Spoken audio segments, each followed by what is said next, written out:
mañanera de Ángel correspondiente al miércoles de la semana en curso, miércoles 16 de noviembre del año 2022. Mire, voy a comentar con usted hoy algo que me da en verdad mucho gusto. Usted ha sido testigo que en este espacio y también en Platica con Ángel y en el Twitter también, he insistido yo desde hace quizá 3 o 4 semanas que el peligro en relación con esta reforma relacionada con las cuestiones electorales, el peligro no era la parte constitucional. Y decía, no tiene los números, no se puede concretar, pero el peligro está en las leyes secundarias, en las leyes reglamentarias más que secundarias. No es correcto secundarias, porque no es un nivel de prioridad, ¿no? Son las leyes reglamentarias. Y lo dije una y otra vez. Decía por qué, daba las razones, le suplicaba a los partidos políticos que llevaran a cabo una campaña para explicarle a la población esa diferencia entre la parte constitucional, que era más bien una especie de carnada del presidente para que la gente se enganchara en esa parte y olvidaran la parte que realmente podía su partido en el Congreso de la Unión modificar. ¿Por qué? Porque eran simples reformas legales y donde había elementos de gran importancia que podían modificar a su gusto. Nadie me hizo caso. Sin embargo, ayer por la mañana, valga la redundancia en la mañanera, el bulto acepta, bueno, dice, en caso de que no se apruebe la reforma que enviamos, la constitucional, pero ya tengo un plan B y voy a enviar una iniciativa para incidir en las leyes reglamentarias, o creo que él dijo secundarias, porque ahí nomás se necesita la mayoría absoluta. Y eso me da gusto porque es algo que yo he venido diciendo una y otra vez. El problema aquí entonces cambia de carácter. Ya es un hecho que la reforma constitucional no va a pasar, ya lo acepta el bulto. Eso significa que el INE tal cual va a seguir como está, que podrá él incidir en las leyes reglamentarias, buscar controlar el padrón. Algunos dicen el padrón, pero es que la lista nominal. Controlar el registro de los nuevos electores, quién lo lleva, quién lo administra, etcétera, etcétera. Que buscará cambiar el número de consejeros de 11 a 7, etc. Y pues resulta, y eso lo ha explicado de una manera muy clara el senador Monreal, donde otra vez dice él, no olvidemos que Monreal es doctor en Derecho Constitucional y catedrático en la UNAM en el posgrado de Derecho desde hace muchísimos años. Él, al margen de filias y fobias, es un hombre que conoce la Constitución y dice otra vez lo mismo que ha dicho o que dijo cuando se estaba discutiendo la ley de energía, del servicio de energía eléctrica, recuerda usted, y que al perder o al no tener la mayoría calificada, ¿qué hizo el presidente? Le dio la vuelta y se fue a plantear reformas legales, en este caso la ley de la industria eléctrica. ¿Y qué dio por resultado? Impugnaciones ante la Suprema Corte y ante el Poder Judicial, de tal manera que hoy aquella reforma prácticamente no existe. Que hay ahí un tecnicismo entre cuántos fueron los que votaron a favor o en contra, etcétera, pero el hecho es, por los números en esa votación, que aquella reforma con que pretendía darle vuelta a la Constitución no está siendo aplicada. Muy bien. El presidente quiere recurrir hoy a esa misma trampa.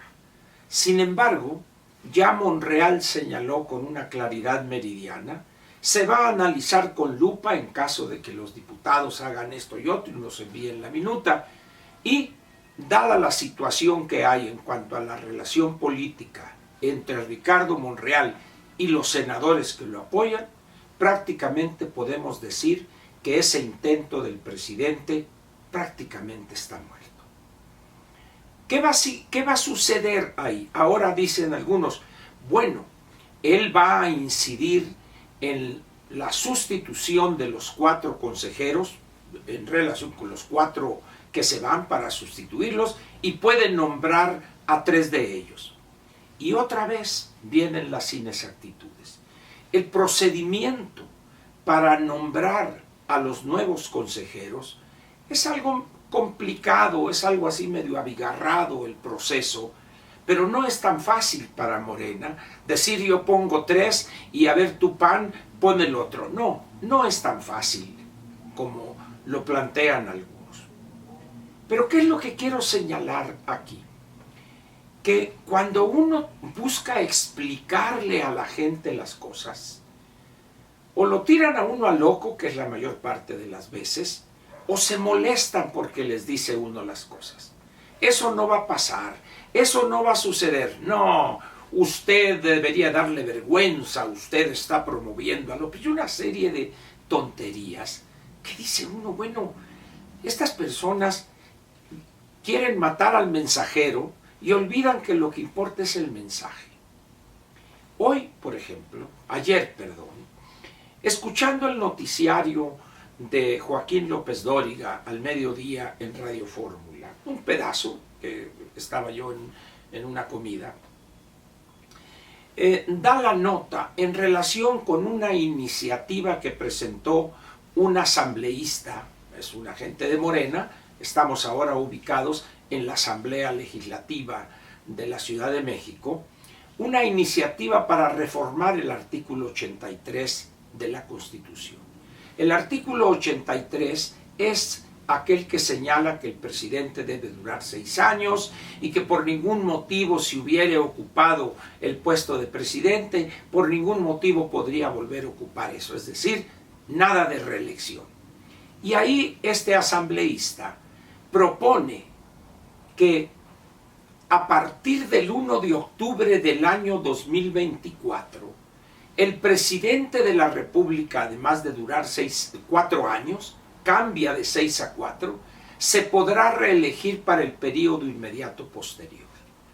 Es decir, esa iniciativa del asambleísta, la cual, hay que aclarar, ya fue retirada, fue una volada que quiso hacer o quedar bien, vaya usted a saber, el caso es que se retiró.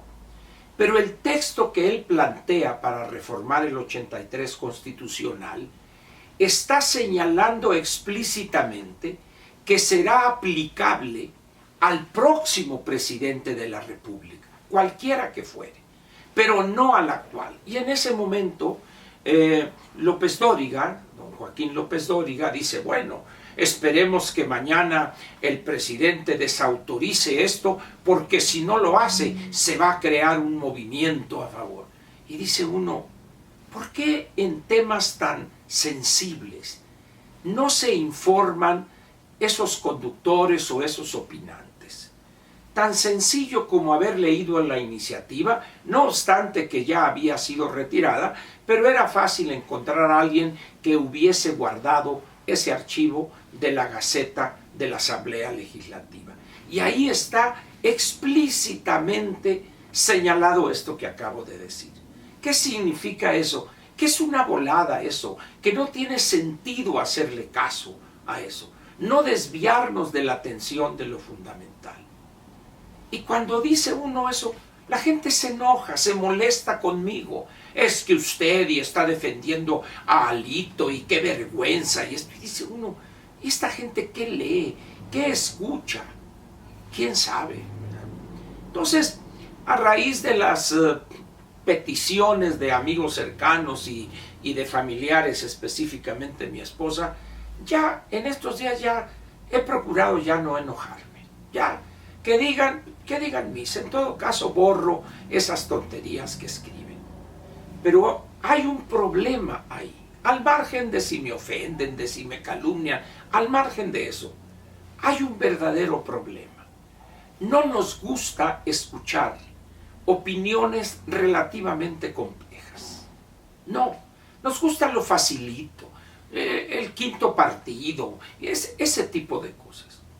Sin embargo, los temas que hay a discusión ahorita, hoy en la agenda política, son temas complejos. Miren, en un tuit, el doctor en Derecho Constitucional, el doctor José Ramón Cosío, ministro en retiro de la Suprema Corte, sube en un tuit y en un juicio así muy corto pero contundente, dice, pues por más que intente el presidente de darle la vuelta, no puede, por lo que ya sabemos, no puede, los cambios que propone son, así sea, darle vuelta a la ley, a la Constitución, son cambios constitucionales. Y dice, quien lo dude, o debería el presidente leer el artículo 41, del 52 al 56, el 99 y el 116 de la Constitución, y ahí está claramente explicado o planteado en el texto constitucional por qué el presidente está mal. Y aun cuando envíe esa iniciativa con esos cambios y por aritmética puedan aprobarlo, las impugnaciones ante la Suprema Corte surgirían de inmediato. En esas condiciones, pues, cuando uno le dice eso a la gente, que no es una opinión mía, sino de un especialista en derecho constitucional, la gente que se molesta. ¿Por qué me manda a leer esto o a estudiar esto? Pues porque ahí es donde están los fundamentos jurídicos de esos señalamientos que hace el doctor José Ramón Cosío. De tal manera, pues, que estamos en un país hoy donde la ignorancia es la reina suprema en toda discusión política. Y esto no solo es aquí, en los Estados Unidos es lo mismo.